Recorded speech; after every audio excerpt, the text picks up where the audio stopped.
প্রেগনেন্সির সময়ে আমার ওজন স্বাভাবিকভাবে গুনে গুনে 9 কেজি বেড়ে গেল। 50 থেকে ওজন হয়ে গেল প্রায় 60-এর দোরগোড়ায়। আমার সেই সময়টাতে অনেক বেশি ক্ষুধা লাগতো। যখন যা মন চাইতো গপাগপ খেয়ে নিতাম। ক্ষুধা লাগলেই আগে পেট ঠান্ডা করতাম। আমার স্বামী আরফাজের স্লিম ফিগার পছন্দ, এজন্য প্রেগনেন্সির সময় আমি মোটা হয়ে যাওয়ার কারণে খুব একটা আমার কাছে আসতো না, আমার থেকে দূরত্ব বজায় রেখে থাকতো। আমি কাছে গিয়ে জড়িয়ে ধরে একটুখানি আহ্লাদ করে দুটো কথা বললেই বলতো, তুমি তো মোটা হয়ে গেছো, তাই তোমাকে এখন আমার আর ভালো লাগে না। আবার প্রায় সময় ডাইনিংয়ে একসাথে খেতে বসলে বলতো, একটু কম কম খাও, চর্বি ঝুলে পড়ছে তোমার, ভুঁড়ি বেড়ে যাচ্ছে, থুতনির নিচে মাংস জমে যাচ্ছে। প্রথম ভাবতাম এমনিই মজা করে এসব কথা বলে, বিয়ের 1 বছর পেরিয়েছে, এতটুকু তো চিনেছি তাকে, তাই তার মজা করে বলা কথাগুলো গায়ে মাখিনি। আমি তো আমার মতো খাই দাই, নিজের মতো চলাফেরা করি, নিজেকে সবসময় ভরপেটে রাখি, কখনো অভুক্ত থাকতে পারি না। কিন্তু প্রেগনেন্সির 6.5 মাস পেরোনোর পর একদিন গভীরভাবে ভাবতে বসে উপলব্ধি করলাম, আমার স্বামী আজকাল আর আমার কাছে আসে না। আগে যার আমাকে জড়িয়ে না ধরলে ঘুম হতো না, আজকাল সে আমাদের মধ্যে মিছিলের ব্যারিকেড তুলে দেয়। ওপাশে সেই ব্যক্তি, মাঝখানে কোলবালিশ, এপাশে আমি। কেমন যেন একটা অদৃশ্য দেওয়াল গড়ে উঠেছে অজান্তে। আমার স্বামী হয়েছে উক্ত দেওয়াল তৈরির মিস্ত্রি এবং অজান্তেই আমি হয়েছি হাতিয়ার। বিয়ের প্রথম রাতে আরফাজ আমার কপালে চুমু খেয়ে বলেছিল, আজ থেকে শুরু, মৃত্যু অবধি যতদিন তোমার সাথে আছি, সেই প্রতিটি দিন তোমার কপাল স্পর্শ করবে আমার ঠোঁট, স্মরণ করাবে আমার প্রতিশ্রুতি। অথচ আজ কোথায় তার প্রতিশ্রুতি? গণনা করলাম, দীর্ঘ 84 দিন সে আমার কপালে নিজের ঠোঁট ছোঁয়ায়নি, প্রতিশ্রুতি রক্ষা করেনি। গোটা ব্যাপারটা অবহেলা করে গিয়েছি আমি। কেন করেছি তা নিজেও জানি না, তবে নিজেকে প্রশ্ন করলাম। তারপর আফসোস হলো। আফসোসটা এমন, পুরুষদের বুঝে ওঠা তো এত সহজ নয় রে নির্মলা।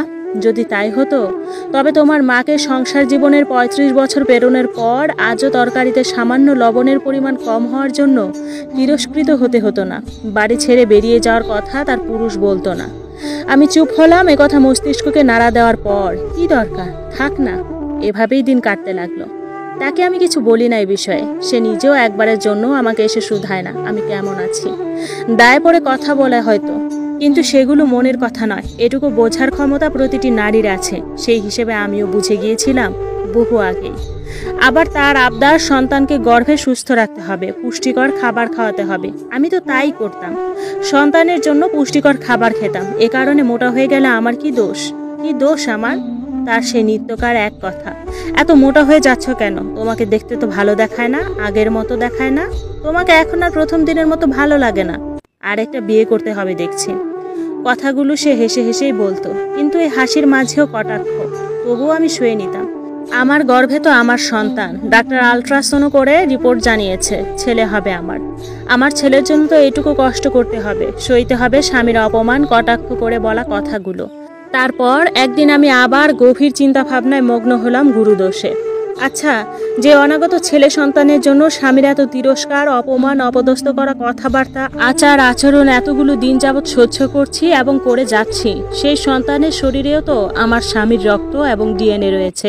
এই ছেলে সন্তানও তো একদিন ঠিক এভাবেই পরের মেয়েকে আঘাত করে কথা বলবে, বলতেই পারে, অস্বাভাবিক কিছু তো নয়। রক্ত যে একই বইবে শিরায় শিরায়। আমার বুক চিরে কণ্ঠনালী ভেদ করে বেরিয়ে আসে একরাশ দীর্ঘশ্বাস। অতঃপর স্বাধীন চেতা মুক্ত স্বচ্ছ আকাশের দিকে তাকিয়ে থেকে প্রবল আত্মবিশ্বাসের সাথে বিড়বিড় করি, তোকে আমি মানুষ বানাবো খোকা। রক্ত কোনো বিষয় নয়, যদিও বা হয়, তবে শাসন হবে মূলমন্ত্র। শাসনে তুই শোষণ করতে ভুলবি, বিবেককে গড়বি স্বচ্ছ, মনুষ্যবোধকে রাখবি সদা জাগ্রত, হবি না কোনো অমানুষ, সমাজকে দেখাবি আদর্শ। ভালো লাগলে ভিডিওটি সবাই শেয়ার করবেন। প্রেগনেন্সির সময় এরকমভাবে ভুগেছেন কেউ?